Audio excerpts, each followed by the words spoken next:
So guys, जैसा कि हमने पिछले एपिसोड में देखा, याओ लाओ को फ्लावर सेक्ट के अलायंस में शामिल होने की कोई उम्मीद नहीं थी। इसीलिए अब उनके पास सिर्फ एक ही रास्ता बचा था कि वो पिल टावर के साथ अलायंस बनाए, जिसके साथ आज तक कोई भी अलायंस नहीं बना पाया था। याओ लाओ और जियोयान खुद पिल टावर में आए थे। कोंग जी ने बताया कि उन्होंने स्मॉल पिल टावर के सभी एल्डर से बात की, लेकिन फिर भी सब मिलाकर केवल 4 वोट इकट्ठा हुए। पिल टावर के बूढ़े कभी भी अलायंस बनाने के लिए तैयार नहीं होते थे, मगर अब उन्हें एक और वोट चाहिए था। जल्दी स्मॉल पिल टावर में एक और एल्डर की भर्ती होने वाली थी, लेकिन वो ओल्ड फ्रीक हाई था, इसीलिए जियोयान को उसके साथ कंपटीशन करना था। जियोयान अपने मास्टर के साथ स्मॉल पिल टावर पहुंचा, जहां कीमती हब्स मौजूद थे। एल्डर लिन ने दोनों कैंडिडेट को ग्राउंड पर बुला लिया। सभी जियोयान को देखकर हैरान थे, क्योंकि वह काफी जवान नजर आ रहा था। ओल्ड फ्रीक हाई भी मुस्कुरा रहा था। उसे यकीन था कि कोई भी नौजवान उसके सालों के अलकमी ज्ञान को नहीं हरा सकता।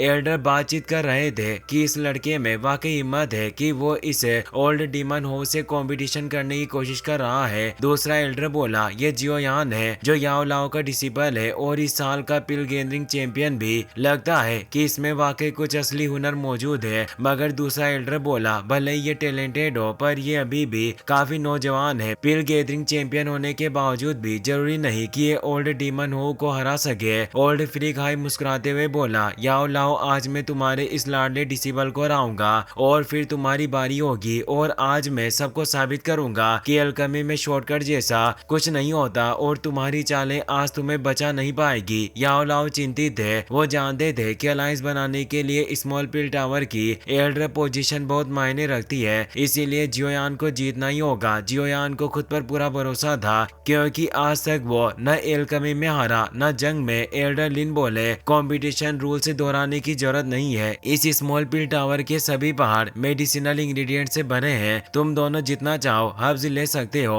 अचानक घाटियों में मौजूद सभी हब्स चमकने लगी और हवा में तैरते हुए बाहर आने लगी। नजारा इतना खूबसूरत था कि हर कोई दंग रह गया। सारे हब्स एक साथ इकट्ठा होकर पौंड में समा गए। जियोयान ने ऐसा नजारा पहले कभी नहीं देखा था। मेडिसिनल इंग्रेडिएंट का इतना बड़ा भंडार। वाकई ये स्मॉल पिल टावर एक दूसरी दुनिया जैसा है। ओल्ड फ्रीक हाई मन ही मन सोच रहा था, ये लड़का वाकई अनुभवहीन लग रहा है। शायद ये पहली बार ऐसी इंग्रेडिएंट देख रहा है। एल्डर लिन बोले, क्या आप दोनों तैयार हैं? तो पिल रिफाइन करना शुरू करें। ओल्ड हाई ने अपनी फर्नेस निकाली, एक पुरानी जंग लगी फर्नेस। वो उसे प्यार से सहलाते हुए बोला, इतने सालों की री में तुमने मुझे कभी धोखा नहीं दिया। तुम ही सबसे भरोसेमंद हो। वो फर्नेस को इग्नाइट करता है और जियोयान से कहता है, लड़के, मेरी प्रक्रिया को ध्यान से देखो और सीखो।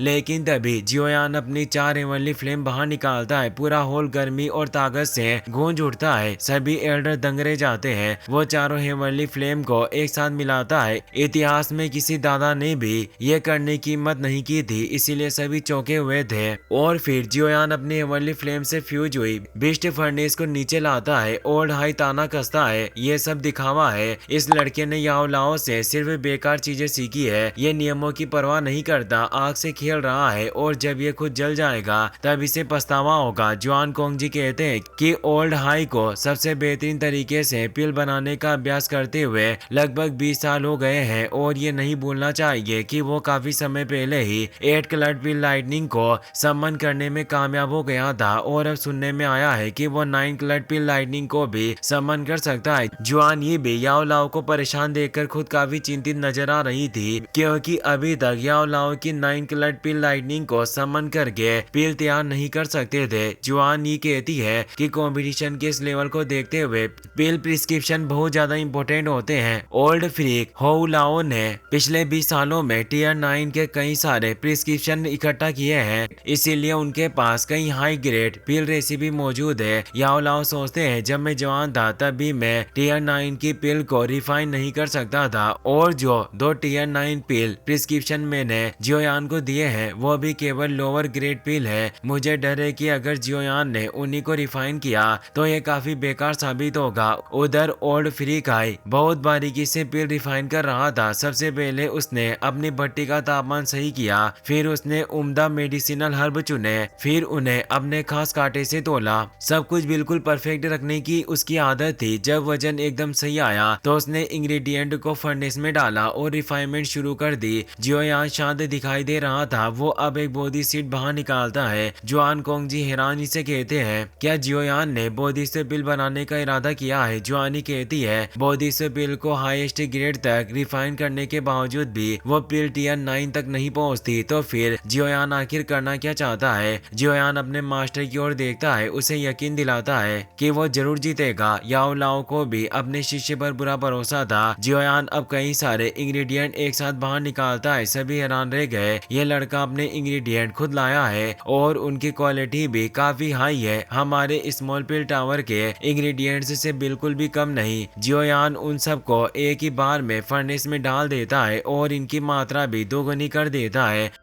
ओल्ड हाई भी हैरान था, ये लड़का आखिर कर क्या रहा है? जुआन कोंगजी कहते हैं, जियोयान ने जितने इंग्रेडिएंट चुने हैं वो बोधी पिल से ज्यादा है। क्या उसने बोधी पिल बनाने का इरादा बदल दिया? तियान ले कहते हैं, इसमें से ज्यादातर इंग्रेडिएंट बोधी से पिल से मेल खाते हैं। याओ लाओ कहते हैं, मैं खुद कुछ समझ नहीं पा रहा। ऐसा लगता है कि जियोयान ने अपना कोई नया प्लान बनाया है। जियोयान ने बोधी सीड भी फर्नेस में डाल दिया था। याओ लाओ चिंतित होकर सोचते हैं, जियोयान के इंग्रेडिएंट मेरे स्क्रॉल के नुस्खे से बिल्कुल मेल नहीं खाते। उम्मीद है कि उसे कोई और प्रिस्क्रिप्शन मिला होगा, बस वो दोनों स्क्रॉल के इंग्रेडिएंट को एक साथ न मिला दे। जियोयान की फर्नेस अस्थिर दिखाई दे रही थी। इतनी ज्यादा मात्रा में इंग्रेडिएंट रिफाइन करने की वजह से वो लगातार वाइब्रेट कर रही थी। उधर ओल्ड हाई रिफाइनमेंट जारी रखते हुए सोच रहा था, दशकों तक मैं इसी स्मॉल पिल टावर में रहा, मैंने इसे कभी नहीं छोड़ा। दिन रात पिल रेसिपी का अध्ययन किया। मेरे दिल में बस एक ही तमन्ना रही कि एक दिन मैं याओ चेन को हरा दूं। और मैं वाकई खुश हूँ कि याओ लाओ तुम अभी भी जिंदा हो, जिससे मेरे पास तुम्हें हराने का मौका है। अब वो और भी हाई क्वालिटी इंग्रेडिएंट्स फर्नेस में डालता है और कहता है, आज मैं तुम्हारे इस डिसिबल को जरूर हराऊंगा ताकि तुम देख सको कि पिल बनाने का सही तरीका क्या होता है। और अब ओल्ड हाई अपनी सोल बॉडी बाहर निकालता है और सीधे फर्नेस के अंदर प्रवेश कर जाता है। वो कहता है, ज्यादातर एल्केमिस्ट ये नहीं जानते कि इंग्रेडिएंट को फर्नेस में सही पोजीशन में रखना पिल रिफाइनमेंट की सफलता की असली चाबी है। और वो सभी इंग्रेडिएंट को लाइन में सेट कर देता है। इधर जियोयान की फर्नेस अस्थिर होती जाती है, अचानक ब्लास्ट हो जाती है। याओ लाओ घबरा जाते हैं, लेकिन ओल्ड हाई और बाकी एल्डर मुस्कुराने लगते हैं। अब उन्हें यकीन हो चुका था कि यह लड़का सिर्फ दिखावा कर रहा था, लेकिन जियोयान हार नहीं मानता। वो तुरंत दोबारा अपनी फ्लेम से एक नई फर्नेस कंडेंस करता है और फिर से रिफाइनमेंट शुरू कर देता है। ओल्ड हाई कहता है कि एवरली फ्लेम से फर्नेस बनाना सिर्फ एक दिखावा है, इससे पिल बनाने में कोई फायदा नहीं होता। फिर भी ये लड़का दोगुने इंग्रेडिएंट एक साथ मिला रहा है, वाकई काफी लालची है। जबकि कोई भी एल्केमिस्ट इतने सारे इंग्रेडिएंट को एक साथ रिफाइन नहीं कर सकता। बस इंग्रेडिएंट को सही पोजीशन में सेट करके ही सफलता हासिल की जा सकती है। इसीलिए लड़का मुझसे बुरी तरह हारेगा।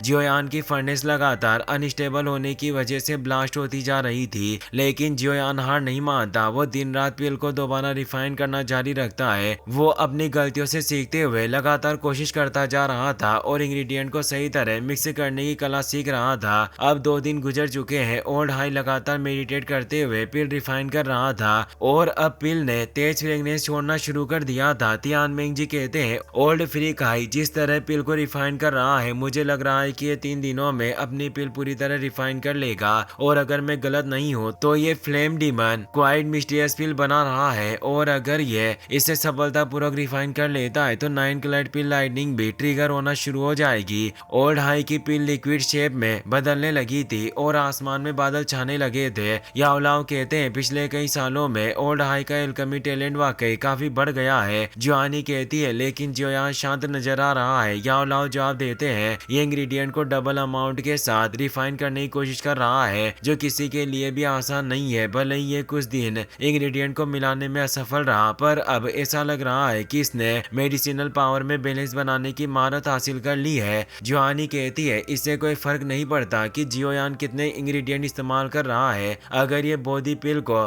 टीयर 9 तक नहीं पहुंचा पाता तो वो जीत नहीं पाएगा। जियोयान की फर्नेस से किसी भी पिल की फ्रेगनेंस नहीं आ रही थी, जिससे सभी एल्डर हैरान थे। एक एल्डर कहता है ये लड़का आखिर कर क्या रहा है, इसकी पिल से कोई एनर्जी फ्लक्चुएशन क्यों नहीं हो रहा। दूसरा एल्डर कहता है ये बस मिस्टीरियस बनने का दिखावा कर रहा है, शायद हारने से पहले अपनी इज्जत बचाना चाहता है। स्मॉल पिल टावर के एल्डर भी यही सोच रहे थे कि इस बार ओल्ड डीमन हो के जीतने की संभावना ज्यादा है, लेकिन फर्स्ट एल्डर लिन को ऐसा नहीं लग रहा था। उन्हें जियोयान में कुछ ऐसा नजर आ रहा था जो उन्होंने कभी किसी एल्केमिस्ट में नहीं देखा था, और वो कहते हैं मुझे इतने सालों से जिस लड़के की तलाश थी ये वही है। समय और आगे बढ़ता है। ओल्ड हाई की पिल अब अंतिम स्टेज पर पहुंच चुकी थी। वो बचे हुए इंग्रेडिएंट भी उसमें मिलाता है और कहता है पिल बनाने के लिए सिर्फ सोल पावर मायने नहीं रखती, सही तरीके से पिल रिफाइन करना जरूरी होता है। मेरे लिए आज तक कोई भी पिल बनाना असंभव नहीं रहा। वो याद करता है उस समय पिल गैदरिंग कंपटीशन में याओ लाओ ने बाहरी शक्ति का इस्तेमाल किया और मेरे सर से